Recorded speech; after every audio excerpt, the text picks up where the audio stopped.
क्षेत्रों से ही, क्योंकि यहाँ पर अंडमान व निकोबार द्वीप समूह में अगले 3 दिन यानी 5, 6 और 7 मई के दौरान अंडमान व निकोबार द्वीप समूह के दक्षिण से लेकर उत्तर तक के इलाकों में बहुत भारी वर्षा तेज हवाओं के साथ होने की संभावना है। आशंका यह है कि हवाओं की स्पीड ज्यादा होने के कारण और कहीं कहीं पर कुछ समय के लिए बारिश की जो इंटेंसिटी है वो भी हैवी होने के चलते सामान्य जनजीवन यहां पर बुरी तरह अस्त व्यस्त हो सकता है।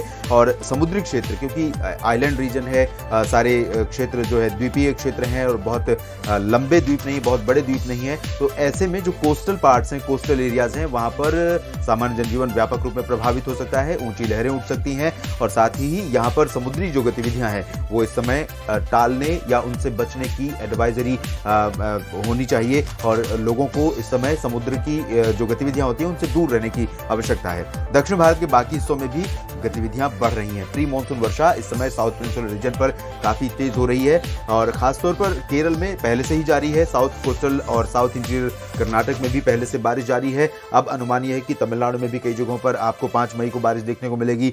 लक्षद्वीप में कई जगहों पर आज भी बारिश हो रही है और कल भी बारिश होने की संभावना है। साथ ही तेलंगाना के दक्षिणी इलाकों, आंध्र प्रदेश के रायलसीमा और उत्तरी तटीय जो भाग हैं, विशाखापत्तनम, कलिंगापट्टनम और आसपास के कुछ शहर, इन भागों में कई जगहों पर वर्षा हो सकती है। इंटेंसिटी नॉर्थ कोस्टल एपी में लाइट टू मॉडरेट के साथ आइसोलेटेड प्लेसेस पर हैवी हो सकती है। उत्तरी तेलंगाना और उत्तरी तटीय आंध्र प्रदेश, कर्नाटक और उत्तरी आंतरिक कर्नाटक में मेनली ड्राई वेदर होगा। यहाँ पर कोई असर फिलहाल अभी मौसमी सिस्टमों का नहीं पड़ेगा, लेकिन जिस तरह के मौसमी हालात, मौसमी परिदृश्य बन रहे हैं, इसमें हम रूल आउट नहीं कर सकते कि आने वाले दिनों में देश के और भी राज्यों में जहां पर बारिश नहीं हो रही थी लंबे समय से, वहां पर भी बारिश देखने को मिल सकती है।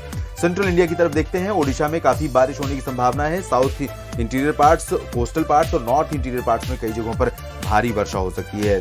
पश्चिमी भागों में फिलहाल तेज बारिश अपेक्षित नहीं है। लक्षद्वीप, छत्तीसगढ़ में मेजरली ड्राई वेदर रहेगा, लेकिन हवाओं की मिक्सिंग है। एक तरफ से पश्चिमी दिशा की, उत्तर पश्चिमी दिशा की हवाएं चल रही हैं शुष्क, और इधर से बंगाल की खाड़ी की हवाएं पहुंच रही हैं, तो ये हवाएं आर्द्रता लिए पहुंच रही हैं। दो अलग अलग प्रकृति की हवाएं, दो अलग अलग इंटेंसिटी की हवाएं जब आपस में टकराती हैं तो मौसम यहाँ पर डेवलप होता है और यहाँ पर मौसम डेवलप होने की संभावना भी नजर आ रही है। तो अंबिकापुर से लेकर जो दक्षिणी इलाके हैं, सुकमा, दंतेवाड़ा, बीजापुर, दुर्ग, इन सभी क्षेत्रों में और साथ ही साथ राजधानी रायपुर में भी हम रूल आउट नहीं कर सकते आंधी और गर्जना के साथ बूंदाबांदी की, लेकिन प्रोबेबिलिटी यहाँ पर बहुत कम है, जैसे उत्तर भारत में पंजाब, हरियाणा, राजस्थान और दिल्ली में है।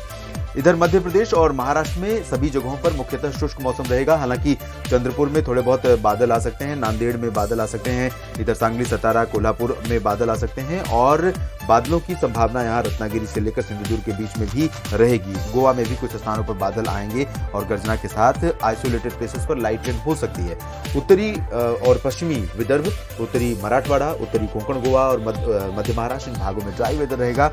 मध्य प्रदेश के पश्चिमी और पूर्वी इलाकों में भी ड्राई वेदर रहेगा। गुजरात में भी पूर्वी क्षेत्रों में सूरत, वलसाड़, नवसारी से लेकर मेहसाना, पाटन के बीच में सभी जगहों पर शुष्क मौसम एक्सपेक्टेड है। कच्छ में भी मौसम शुष्क रहेगा। सौराष्ट्र में भी बारिश की संभावना नहीं है।